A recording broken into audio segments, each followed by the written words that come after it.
দর্শক, আমরা সেই এসে গেছি।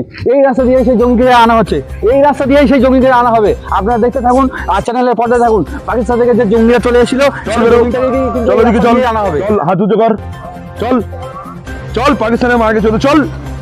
কোনো ছিয়ানা চলবে না, কোনো ছিয়ানা চলবে না, চল বস ওখানে বস বস।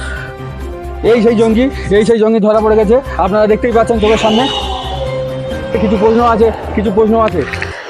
আপনি তাহলে ধরা পড়লেন? হ্যাঁ, এই সবে ধরা পড়েছি। अच्छा আপনার নাম কি?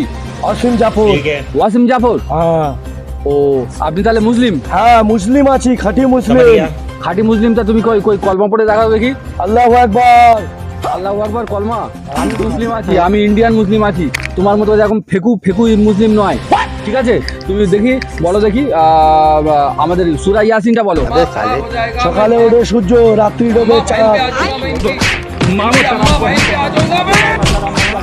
এখানে নিয়ে চলে যাও। এদের মতো মুসলিমদের জন্য আমাদের ভারতবর্ষে বদনাম। তো ভাই, আপনারা দেখলেন আমাদের সামনে ফৌজি ভাইরা যোগীদেরকে ধরে নিয়ে চলে গেল। তো আমি একটা মন থেকে একটা কথা বলতে চাই, যে কথাটা হলো যে এইরকম ধরনের মুসলিমদের জন্য, এইরকম ধরনের মুসলিম জঙ্গিদের জন্য আমাদের ভারতের মুসলমানদের বদনাম এবং ভারতের ইসলাম ধর্মকে বদনাম করছে।